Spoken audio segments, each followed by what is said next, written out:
जय श्री सत्यनारायण। प्रिय भक्तजनों, पूर्णिमा तिथि का हिंदू धर्म में विशेष महत्व है। इसे धननायक और संतानदायक व्रत माना गया है। जो लोग पूरे विधि विधान से पूर्णिमा का व्रत करते हैं और पूर्णिमा के दिन चंद्रमा का अर्घ देते हैं, उन पर भगवान विष्णु और माता लक्ष्मी की विशेष कृपा होती है। आइए जानते हैं पूर्णिमा व्रत की कथा। पूर्णिमा की व्रत कथा हम तुम्हें सुनाते हैं, हम तुम्हें सुनाते हैं। जिसके सुनने से अचल सौभाग्य पाते हैं, हम कथा सुनाते हैं। जय जय सत्यनारायण, तेरी कथा बड़ी पावन। जय जय सत्यनारायण, तेरी कथा बड़ी पावन।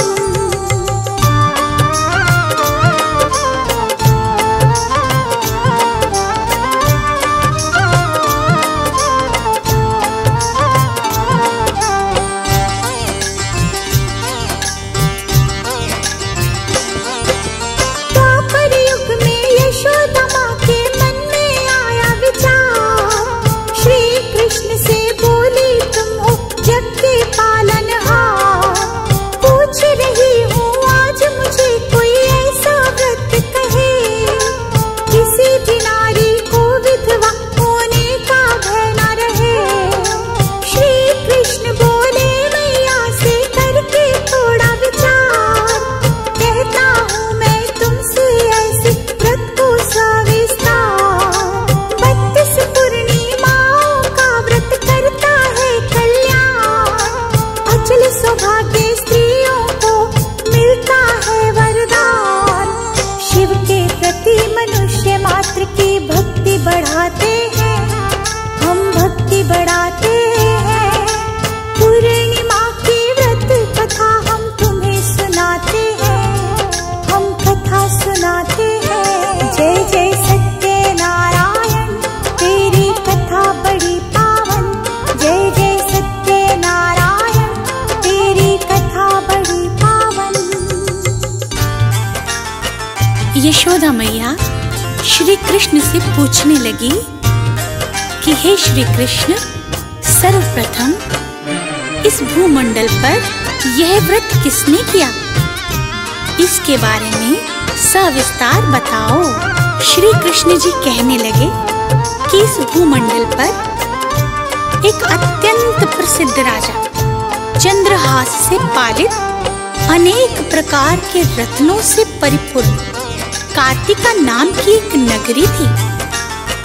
वहां धनेश्वर नाम का एक ब्राह्मण था और उसकी स्त्री अति सुशील और रूपवती थी। दोनों ही उस नगरी में बड़े प्रेम से साथ रहते थे। घर में धन धान्य आदि की कोई कमी नहीं थी, पर उनको एक बड़ा दुख था।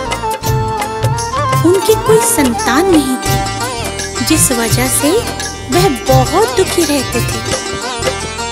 एक तपस्वी योगी एक दिन उस नगरी में आया। सब घरों में भिक्षा लेकर उसने था भोजन खाया, पर ब्राह्मण के घर का उसने नहीं लिया था दान। देखा जब ब्राह्मण ने समझा अपना ये अपमान। भिक्षा नादर से दुखी ब्राह्मण योगी से बोले, भिक्षा क्यों नहीं ली मेरे घर से, भेद मुझसे ये खोले। योगी बोले, धर्म हमें इसकी आज्ञा नहीं देता। निसंतान के घर की भिक्षा मैं कभी नहीं लेता। निसंतान की भिक्षा से पतित हो जाते हैं, पतित हो जाते हैं। पूर्णिमा की व्रत कथा हम तुम्हें सुनाते हैं, हम तुम्हें सुनाते हैं। जय जय सत्यनारायण, तेरी कथा बड़ी पावन। जय जय सत्यनारायण, तेरी कथा बड़ी पावन।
जाते हैं।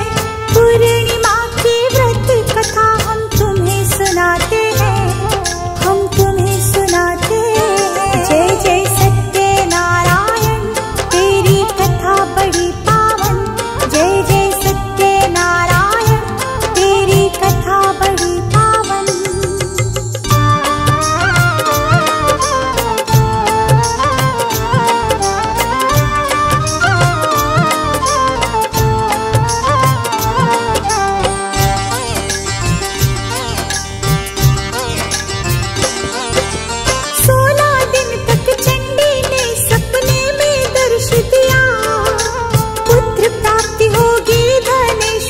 तुझको ये कहा, लेकिन वो संतान तुम्हारी होगी अल्पायु।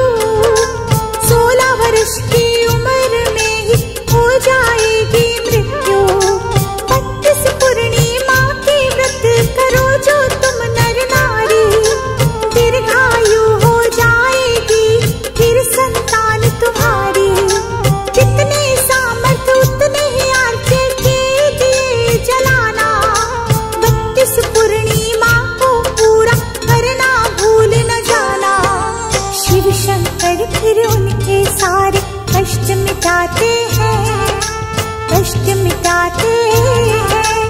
पूर्णिमा की व्रत कथा हम तुम्हें सुनाते हैं, हम तुम्हें सुनाते हैं। जय जय सत्यनारायण तेरी कथा बड़ी पावन, जय जय सत्यनारायण तेरी कथा बड़ी पावन।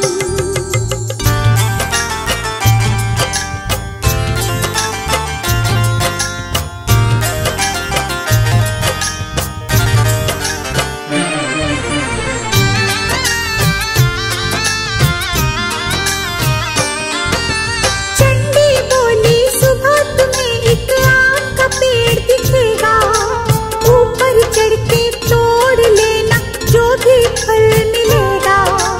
फल तोड़ के तुम उसको अपने घर पे ले जाना, अपनी स्त्री को इस बारे में सारी बात बताना।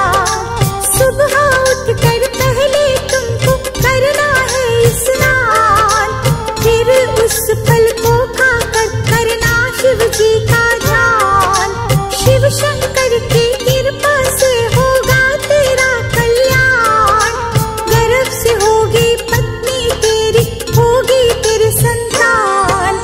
कह के देवी जी अंतर ध्यान हो जाती है, अंतर ध्यान हो जाती है। पूर्णिमा की व्रत कथा हम तुम्हें सुनाते हैं, हम तुम्हें सुनाते हैं। जय जय सत्यनारायण तेरी कथा बड़ी पावन, जय जय सत्यनारायण तेरी कथा बड़ी पावन।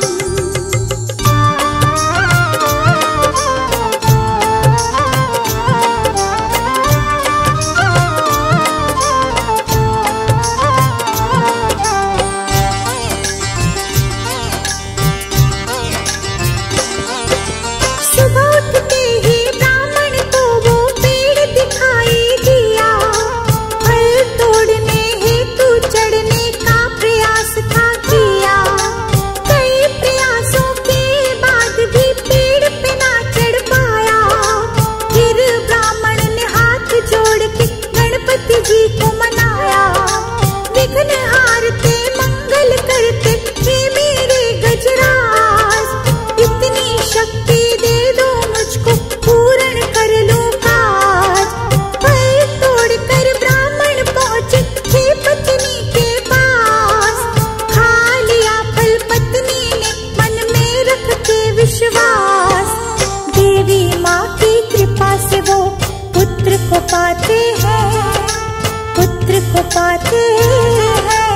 पूर्णिमा की व्रत कथा हम तुम्हें सुनाते हैं, हम तुम्हें सुनाते हैं। जय जय सत्यनारायण तेरी कथा बड़ी पावन, जय जय सत्यनारायण तेरी कथा बड़ी पावन।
माता पिता ने सोचा कि अगर उनके सामने यह सब हुआ तो वह कैसे देख पाएंगे। तभी उन्होंने देवीदास के मामा को बुलाया और 1 वर्ष के लिए देवीदास को काशी में पढ़ने के लिए भेज दिया। पिता ने देवीदास के मामा जी से कहा कि 1 वर्ष के बाद इसे लेकर वापस आ जाना। देवीदास अपने मामा के साथ एक घोड़े पर सवार होकर चल दिया।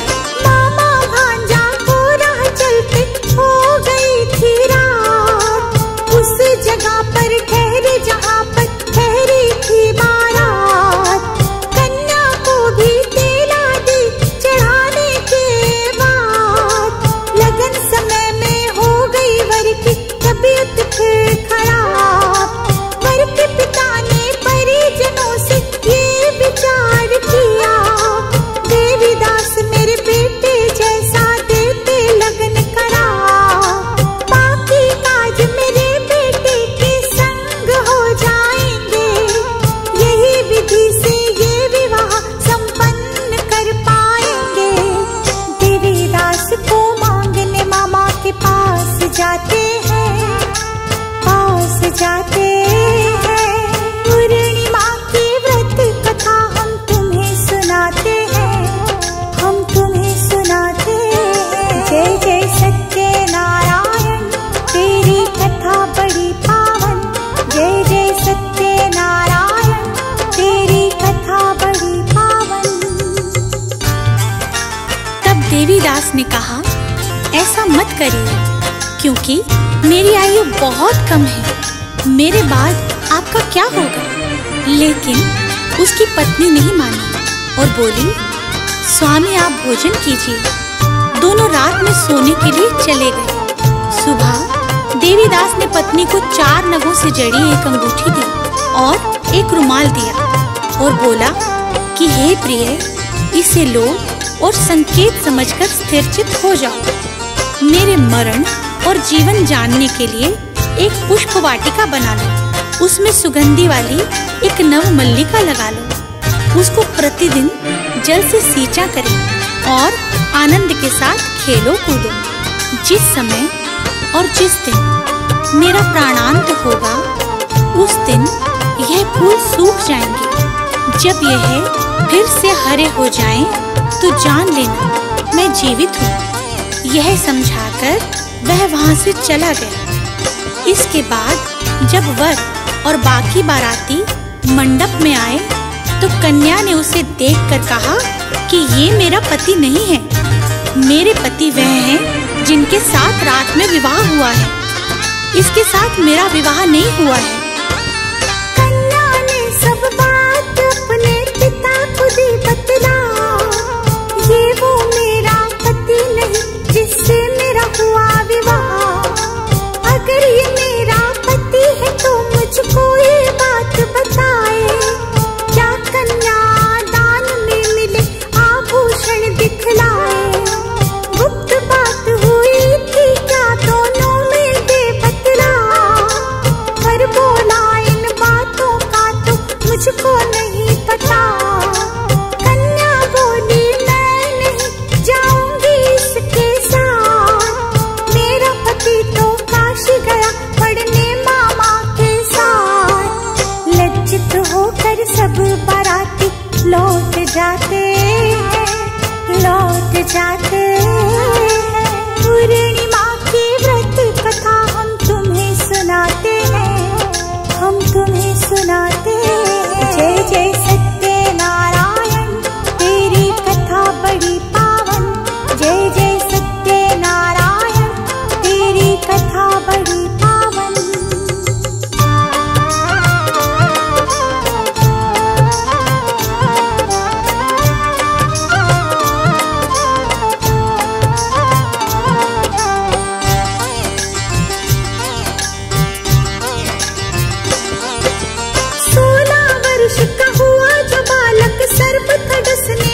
बचाते हैं। पूर्णिमा की व्रत कथा हम तुम्हें सुनाते हैं, हम तुम्हें सुनाते हैं। जय जय सत्यनारायण तेरी कथा बड़ी पावन, जय जय सत्यनारायण तेरी कथा बड़ी पावन। उधर उसकी पत्नी उसके काल की प्रतीक्षा कर रही थी। उसकी पत्नी ने जाकर देखा कि पुष्प और पत्र दोनों ही नहीं हैं, तो उसको बहुत आश्चर्य हुआ। और जब उसने देखा कि पुष्प वाटिका फिर से हरी हो गई है, तो वह समझ गई कि उसका पति जिंदा हो गया है। इसके बाद वह बहुत ही प्रसन्न होकर अपने पिता से कहने लगी कि मेरे पति जीवित हैं, उनको ढूंढिए। जब 16वां वर्ष व्यतीत हो गया तो देवीदास भी अपने मामा के साथ काशी से चल दिया। इधर उसकी पत्नी के परिवार वाले उन्हें ढूंढने के लिए जा ही रहे थे कि उन्होंने देखा कि देवीदास और उसका मामा उधर ही आ रहे थे। उसको देखकर उनके ससुर बहुत प्रसन्न हुए और उसे अपने घर ले आए। वहां सारा नगर इकट्ठा हो गया और कन्या ने भी उसे पहचान लिया। देवीदास इसके बाद अपनी पत्नी और मामा को लेकर वहां से चल दिया।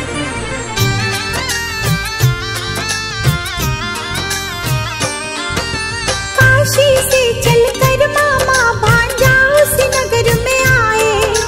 देवीदास को देखे कन्या के पिता हर्षाए। मामा भांजा दोनों का पूरा सम्मान किया। दान दहेज के साथ कन्या को था विदा किया। धनेश्वर अपनी पत्नी के संग बैठे थे घबराए। देवीदास के आने की कोई देता खबर सुनाए। दोनों को इस बात का हुआ नहीं विश्वास। खुशी न मुख पर दोनों वहां पे बैठे रहे उदास। उसी वक्त फिर वहां पे देवीदास आते हैं, देवीदास आते हैं। पूर्णिमा की व्रत कथा हम तुम्हें सुनाते हैं, हम तुम्हें सुनाते हैं। जय जय सत्यनारायण तेरी कथा बड़ी पावन, जय जय सत्यनारायण तेरी कथा बड़ी पावन।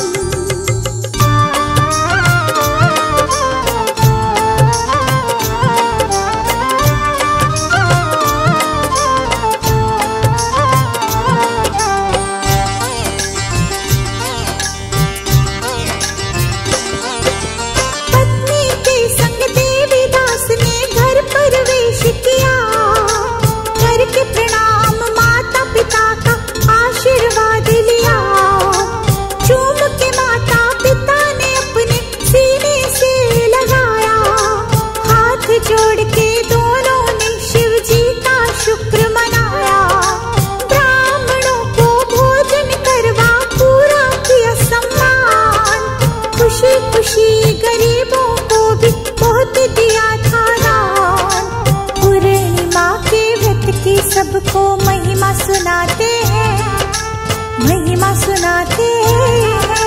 पूर्णिमा की व्रत कथा हम तुम्हें सुनाते हैं, हम तुम्हें सुनाते हैं। जय जय सत्यनारायण तेरी कथा बड़ी पावन, जय जय सत्यनारायण तेरी कथा बड़ी पावन। श्री कृष्ण जी कहने लगे कि इस तरह धनेश्वर को 32 पूर्णिमाओं के व्रत के प्रभाव से संतान प्राप्ति हुई। जो स्त्रियां इस व्रत को करती हैं, वह जन्म जन्मांतरों तक वैधव्य का दुख नहीं भोगती और सदैव सौभाग्यवती रहती है। यह मेरा वचन है। यह व्रत संतान देने वाला और सभी मनोकामनाओं को पूरा करने वाला है। बोलिए श्री सत्यनारायण भगवान की जय।